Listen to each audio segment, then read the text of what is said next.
A magus, or magi for plural, was a Zoroastrian astrologer priest from ancient Persia or modern Iran, from which we get the term magic and magician.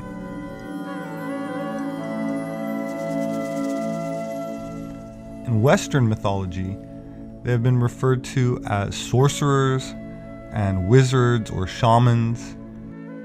In Farsi, the Indo-European or Aryan language spoken in Iran, magi was the original term for fire worshipper.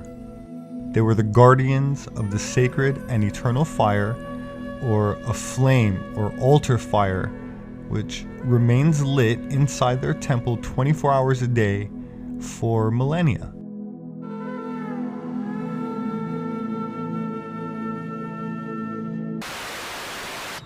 This Zoroastrian fire temple in Yazd is a place of worship and increasingly a popular tourist destination. It's home to the Atash Beram, the fire of victory, which has burned for over 1,500 years, a centerpiece of the world's oldest monotheistic religion. The ancient Chaldeans regarded fire and the sun itself as symbolic for spiritual light. These enigmatic people lived in Mesopotamia around 800 BC and ruled Babylon from 625 to 539 BC. They were always renowned as ancient astronomers and highly respected astrologers. So for now, let us briefly examine some of their celestial mysteries, which may still have a covert, hidden, or forgotten influence over us today. The planets can be distinguished from all other stars in the sky because they change their position slightly against the background stars from one night to the next, and their brightness varies in a regular cycle over a period of time. Where all other points of light seem to move together in a fixed position in relation to each other, there are 5 visible planets that can be observed and followed from Earth using the naked eye, which move independently and seem to wander around on their own. The ancient Greeks referred to them as planetes asteris, which means wandering stars, and is from where the word planet is derived.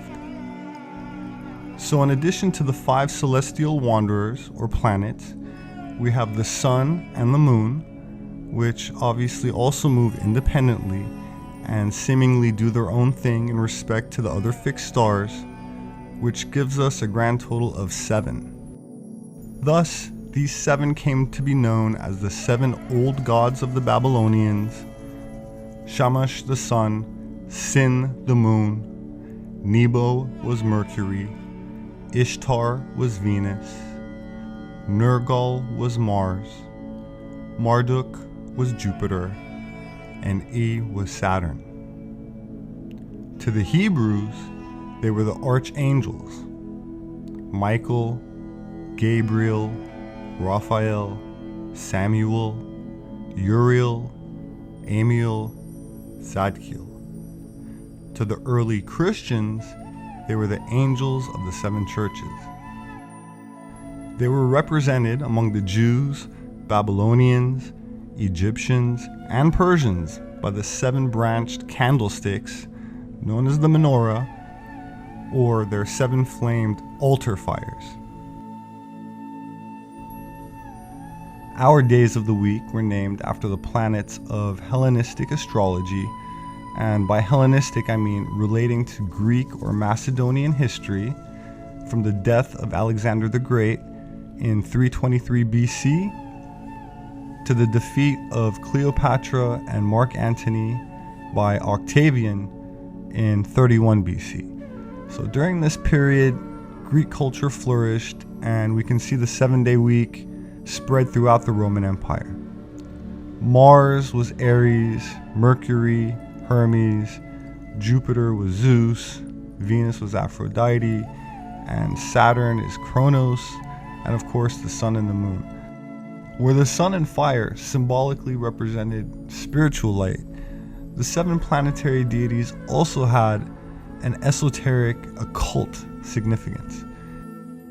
Calendars and cycles of time were very important for things like agriculture and navigation, but there was another equally practical aspect to astro-theology, which definitely falls into the realm of internal alchemy, or let's call it spirituality, which is the true secret of all the solar mysteries, without exception.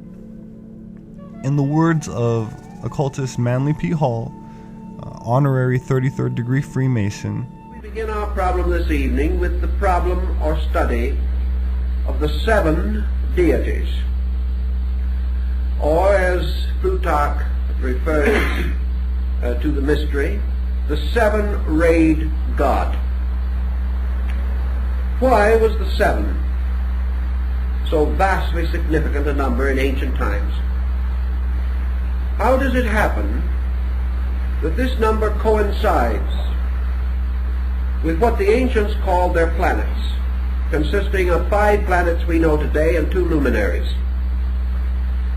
These 7 bodies in peculiarly close relationship to the earth and appearing to move around it have for the longest period that we know been highly symbolical and highly significant in relation to theology. These 7 wanderers, these 7 planets, by the Egyptians, by the Persians, the Hindus, the Chinese, the Greeks, and many other peoples, particularly perhaps even the Babylonians, these 7 planets were always identified with 7 deities. These 7 deities, in all these different groups, divided and organized themselves in practically the same patterns. And the powers of these deities, regardless of the names by which they were known, were identical. Thus the number 7 comes to us with a tremendous and almost awe-inspiring pressure of validity. But we also know that in the Buddhist doctrine there were 7 primary Buddhistic powers. These 7, the great eternal bodhisattvas, are never represented, however, in their fullness. We have only 5. We have the mention of 7 Dhyana Buddhas, but we only have pictorial presentation of 5, arranged in the form of a hollow square with the 5th in the center. Now the Greeks had the same subterfuge of using 5 and 2 in a very strange combination. Philo-Judaeus tells us that the 7 planetary gods were the vowels, or the 7 powers of sound. Is it not interesting, therefore, that we are still having trouble with our 7 vowels? We only recognize 5. And we have a funny old doggerel verse that has been used in school for a long time. The vowels are A, E, I, O, and U, sometimes W and Y. We've never been able to quite arrange this W-Y situation. We have, however, the 5 vowels that we know. So this 5 again appears. And wherever this 5 appears, it has been tied to the planetary mystery. From the earliest studies of numerology, back in the classical period when folks really took it seriously, and at the time when it was applied directly to certain classic alphabets. And this is important because in ancient times men paginated and numeralized by means of letters, which we no longer do. Therefore pages were lettered instead of numbered, and every letter had its numerical equivalent, unvarying. We do not have this in English. But according to Pythagoras, the number 7 was the number of law. It was the number of the universe. It was the number of the gods and of the immutable principles which lie at the root of existence. Irenaeus tells us that one of the old Gnostic symbols of Christ showed the head of the Savior surrounded by a halo of 7 rays. These rays, assumedly, representing the 7 powers, the Messianic dispensation. We learn in the book of Revelation of 7 churches which are in Asia. And these, of course, carry very closely to the 7 chakras of the Tantric Vedantic system in India. And the moment we go into the problem of the 7 chakras, we come again into the 5-7 difficulty. Because our systems in Asia break up, and some systems insisting that there are only 5 of these centers, and the other systems representing 5 developed out of 7 and 2 in potential. So we come back to this strange number again. And this number constantly fights the struggle between the 5 planets and the 7 members of the solar system anciently known and recognized. In the ancient Kabbalah, the creating fiat or word was spoken in the form of the 7 vowels, 2 of which again were mystery vowels or secret letters, which could not be known, and for the deficiency of which the great name could not be restored, captured, or preserved. In the Jewish early works in Genesis, we find in the opening chapters the Elohim. And the Elohim are the 7 creating powers of the great deity who is said to have fashioned the world in the opening chapters of Genesis. These are the spirits of God that moved upon the face of the deep. Their number was identical with that of the Harmonian artificers of Egypt. They were the powers or creating attributes released by the speaking of the word of creation. And this word was always a word composed of vowels. So we go back to the mystery of the 5-7 vowels. All these things point to some kind of a doctrine, which frankly and obviously is very difficult to trace after so long a time, but it meant something and had a very clear and definite bearing upon the entire structure of the universal organization as it was known to the ancients. Pythagoras, in defining this mystery of the 7, goes on to relate it to the 7 powers of universal generation. And in explaining this, he tells us, and Plato later corroborates him, that the soul was a numerical mystery patterned in the geometry of 7. That the soul of man actually consisted of 7 parts and an 8th sphere. Now this 8th sphere also arises in the ancient religious doctrine. The 8th sphere appears in the Gnosis and in the recent discovery of Gnostic books in Egypt, probably the most important religious find in the modern world, far more important than the Dead Sea Scrolls. Well, these books, incidentally, were found earlier, slightly earlier than the Dead Sea Scrolls, but are not as well known. In this Gnostic collection, we have a very great deal of information bearing upon the esoteric use of numbers and of the various deities and principles that are represented by them. Now, if you go back to Revelation for a moment, you will come to the 7 lamps and the great figure that moves among them. And we know that in the tabernacle and temple rites of the old Jews, the 7-branched candlestick is the symbol of the 7 planets. An occult explanation can be found for the 12 months of the year, which at one point were 10 months, and they were extended to 12. This is why October is the 10th month of the year in the modern-day Gregorian calendar. The month kept its original name from octo, which means 8 in Latin.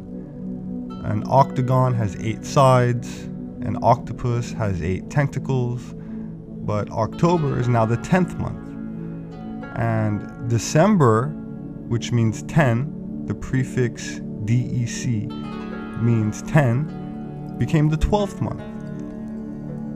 The number 12 has had a significant occult meaning in various cultures throughout the world, and one reason is the lunar cycle, the cycle of the moon, which is often symbolically linked to the 12-month menstrual cycle, almost universally tied into the lunar symbology since the Pleistocene or Ice Age.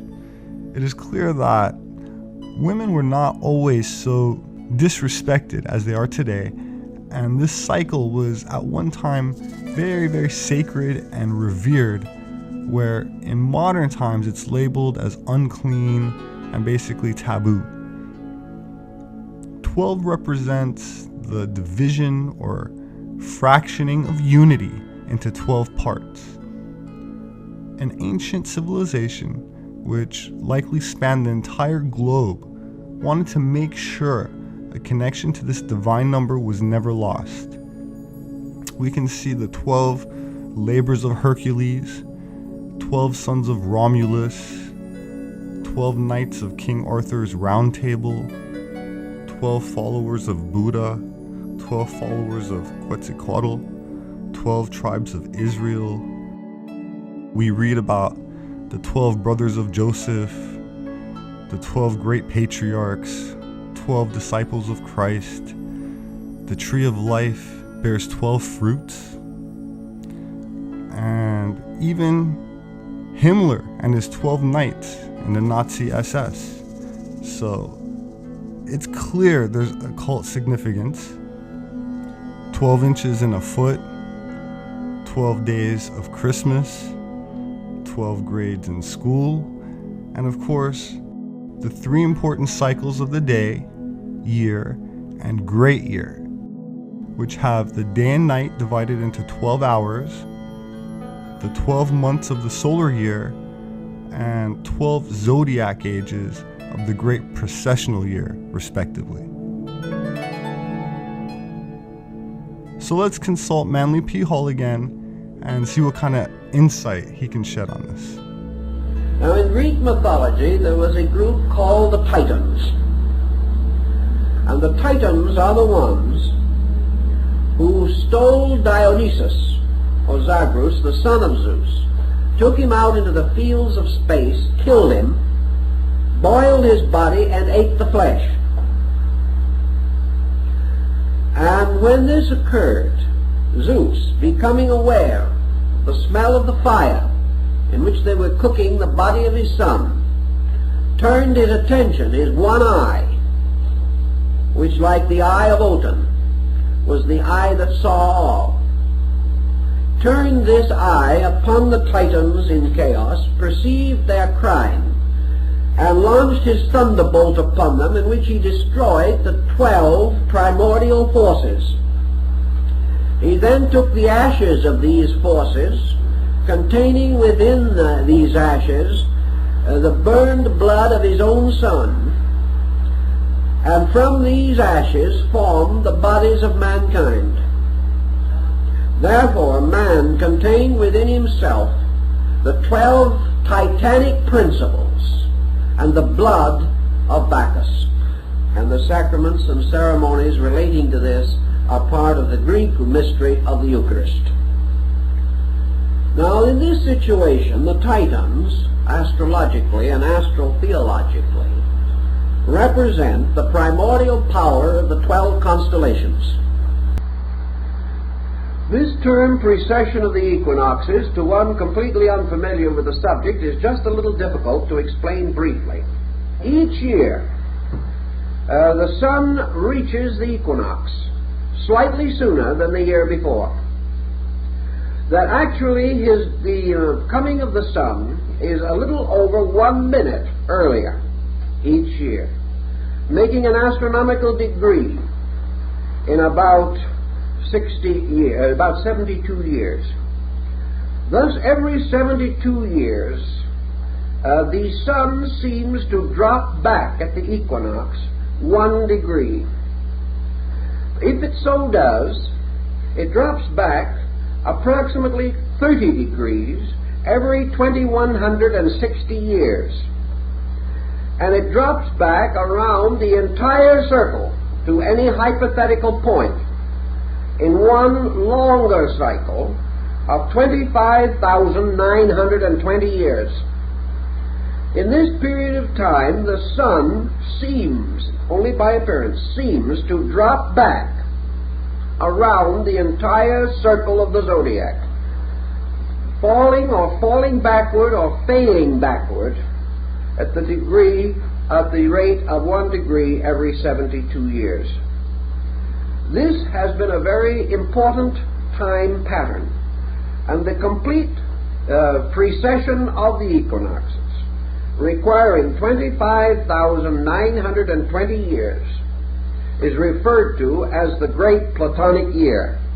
And this peculiar heavenly motion has significance in a very wonderful way, and is perhaps the most important link that we have between astronomy and religion in ancient times. The precession of the equinox, therefore, means that every 2160 years the sun reaches the equinoctial point in a different sign of the zodiac, each sign constituting 30 degrees. If this occurs, then, we see the appearance of the precession, in which the sun appears to enter each sign in its last degree, and by precession move backward through it to its first degree, and then pass into the next sign, entering that at its last degree and moving back to the first. This peculiar observation, the study of the Platonic year, has led to a great many wonderful symbols and philosophies. The first stargazers on their tall towers or ziggurats in the land of Babylon, these stargazers were astronomer priests. There was no differentiation between science and religion. My name is Robert Sepper. I'm an author and anthropologist, and would like to invite you to join me in awakening from a long amnesia. Species with Amnesia, Our Forgotten History. Gods with Amnesia, Subterranean Worlds of Inner Earth. The Occult Secrets of Vril. And 1666, Redemption Through Sin. I would like to thank my subscribers who share my posts, as I rely on word of mouth, and I appreciate all of the positive feedback, reviews on my books, and I thank you very much for listening.